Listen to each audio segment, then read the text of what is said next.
Bom dia, turma, tudo bom com vocês? Na nossa aula de hoje de ciências, vamos aprender um pouco sobre o sistema endócrino e sobre os hormônios. É graças a esse sistema que ocorrem as mudanças nas principais características do nosso corpo no decorrer do passar da nossa vida. Então, pega seu material do ético e me acompanha, tá ok? Capítulo 3.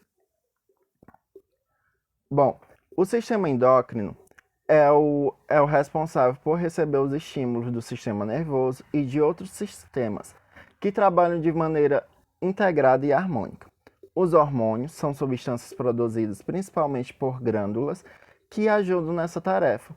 Eles são transportados pelo sangue até os mais diversos órgãos do nosso corpo e regulam seu funcionamento.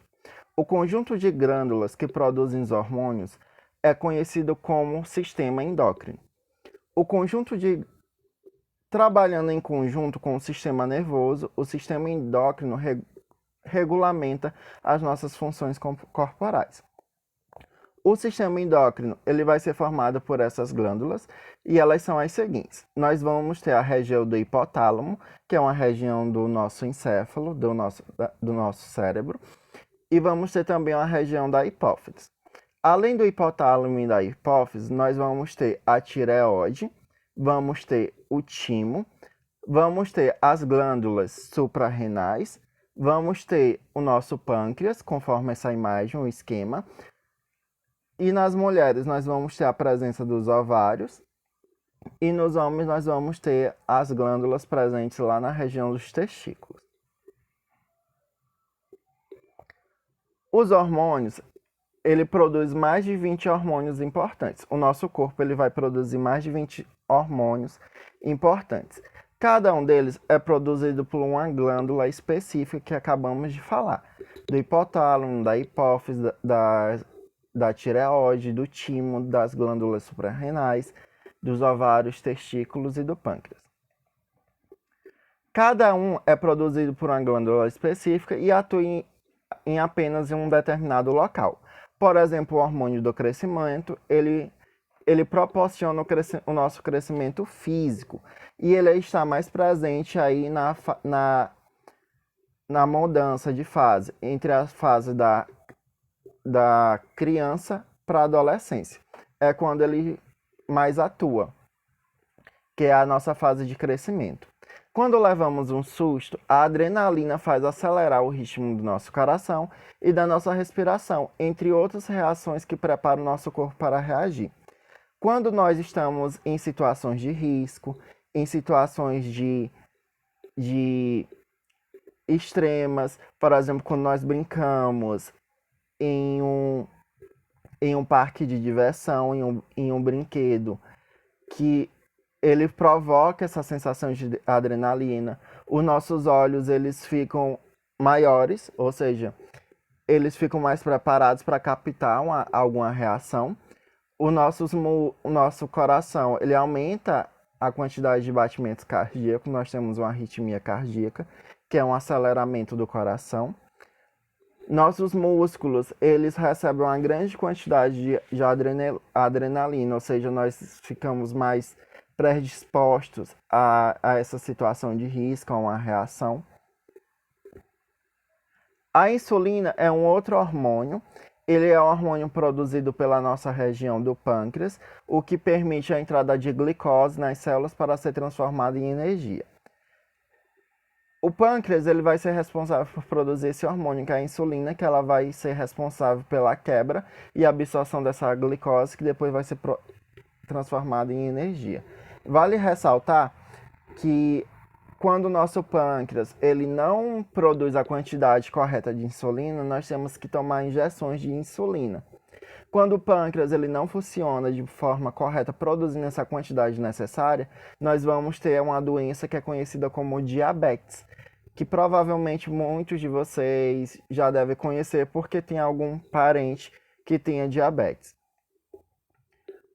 Os hormônios estrogênio e testosterona promovem o desenvolvimento das características sexuais, como o crescimento dos seios nas meninas e o crescimento de pelos no rosto dos meninos, respectivamente. Ou seja, o tio Flávio tem barba graças a esse hormônio, que é conhecido como testosterona. Ou seja, a testosterona ela é o hormônio que vai dar as características mais masculinas. Ou seja, o crescimento de pelos, o engrossamento da voz. Eu trouxe aqui para vocês uma tabela com a glândula responsável pela produção e o hormônio e a importância daquele hormônio.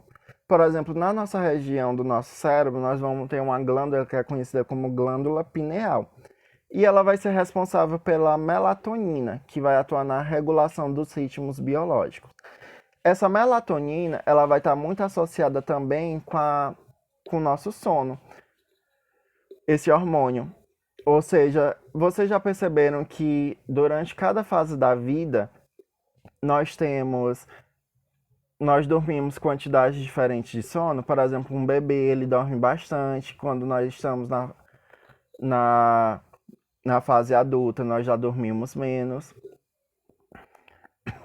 E essa melatonina, ela é muito utilizada, esse hormônio, no tratamento de insônia. Ou seja, algumas pessoas aí que sofrem de problemas de insônia, o médico ele pode prescrever algum medicamento contendo essa melatonina para fazer esse tratamento. Na região que conhecemos como hipotálamo, que é essa região aqui do gráfico, da imagem, na imagem nós temos aí a região do cérebro, que ele é dividido em cerebelo, em cérebro, e nessa parte mais verde, que é o tronco encefálico. Essas regiões em vermelho é a região do hipotálamo.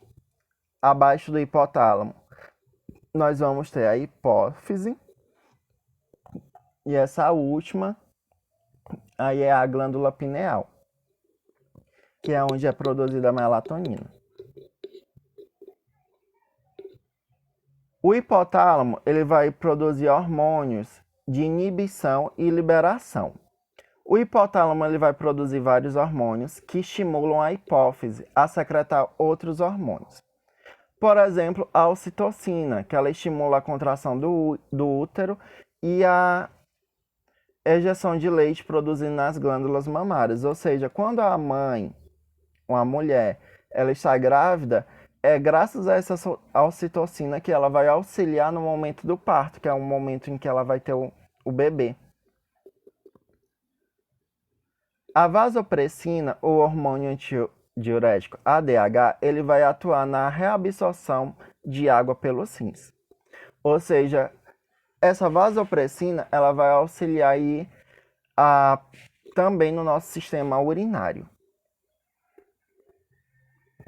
Na hipófise, já vão ser produzido o hormônio folículo estimulante, conhecido como FSH, que ele vai agir nas gônadas, tanto femininas como masculinas, promovendo o crescimento dos folículos, ou seja, dos pelos, e da maturação dos espermatozoides, no caso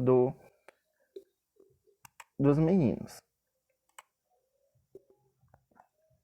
O hormônio LH, que age nas gônadas femininas e masculinas, atuando no estímulo da ovulação e na síntese da testosterona, que eu não vou estar aprofundando, porque essa parte vai ficar mais quando vocês estiverem no Fundamental 2. Vamos ter também um hormônio estimulador da tireoide, que é o TSH, que ele estimula a glândula tireoide a produzir outros hormônios. Vamos ter o hormônio adrenocorticotrófico, ou ACTH, que ele estimula o córtex suprarrenal.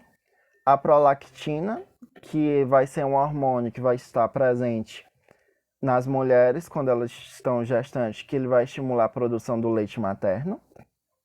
E um hormônio de crescimento, que é o hormônio GH, que é o hormônio que ele estimula o nosso desenvolvimento e crescimento, especialmente aí na fase na transição de quando a criança ela está no período da sua infância para juventude.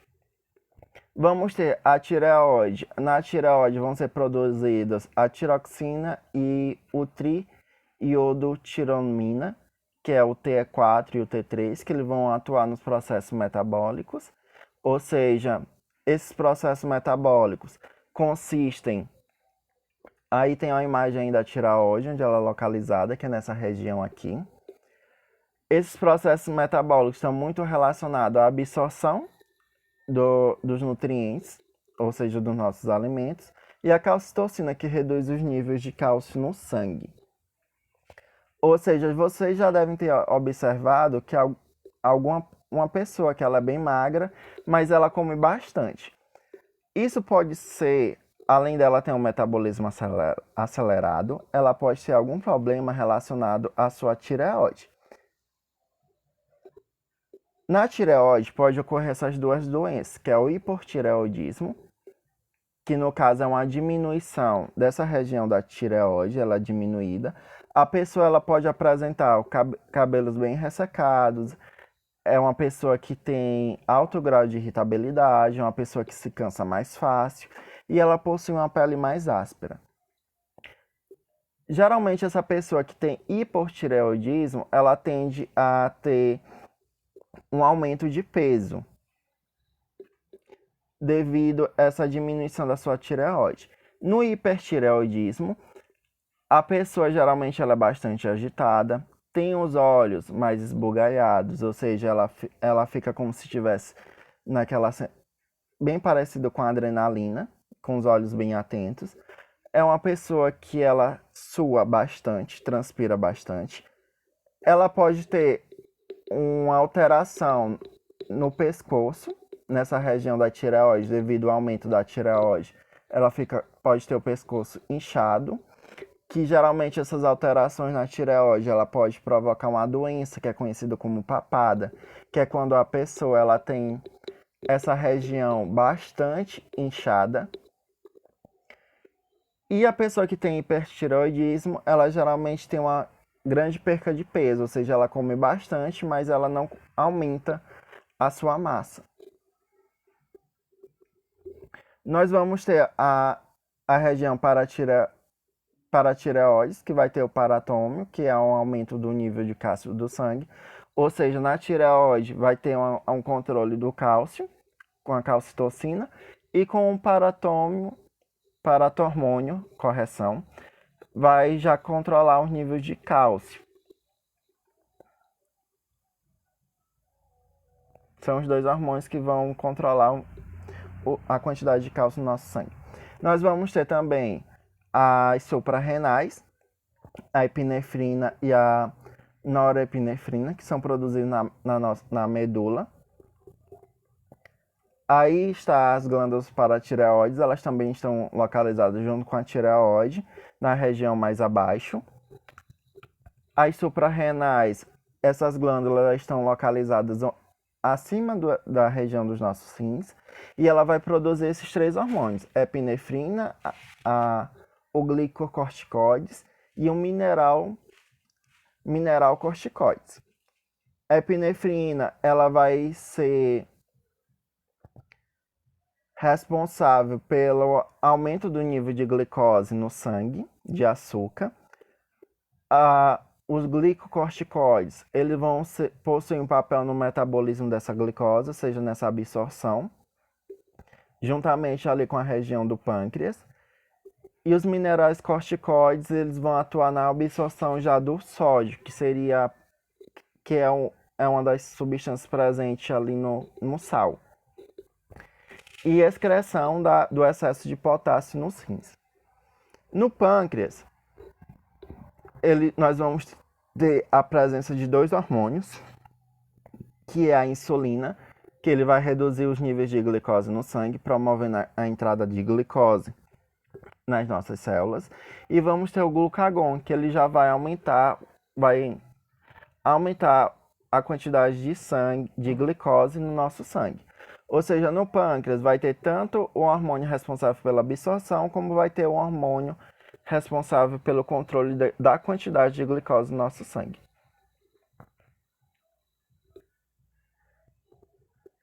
Aí nessa imagem nós temos a localização do pâncreas, que ele fica localizado um pouco acima da região do nosso intestino. que na imagem ele aparece aí em vermelho. E para terminar, nós vamos ter aí as gônadas sexuais, que nas mulheres, nas meninas, é a região dos ovários, onde eles vão produzir dois hormônios femininos, que é o estrogênio e a progesterona. O estrogênio, ele vai estar relacionado a algo que vocês vão conhecer posteriormente, que é o ciclo menstrual, e o desenvolvimento das características femininas, como, por exemplo, a tonalidade de voz, diminuição da região de pelos. A progesterona, ela já vai ser responsável pelo crescimento do endométrio e durante o ciclo menstrual. Esses assuntos mais aprofundados a respeito desses hormônios, vocês vão ver ele de forma mais aprofundada no Fundamental 2. No Fundamental 1, nós vamos ver ele um pouco mais de forma mais superficial. Os testículos, nós vamos ter a presença do hormônio que é conhecido como testosterona. Como foi lido nos slides anterior, ele vai promover o desenvolvimento no sistema reprodutor masculino e ele também vai dar as características sexuais secundárias, que, por exemplo, é o engrossamento da voz, o crescimento dos pelos na face e nas demais áreas do corpo. Bom, pessoal, aqui tem uma imagem aqui dos testículos, que é essa primeira imagem, e tem a imagem dos ovários, que é esses amarelinhos, esse é mais amarelo. Esse foi o tema da nossa aula e até a próxima aula, tá? Tchau, tchau!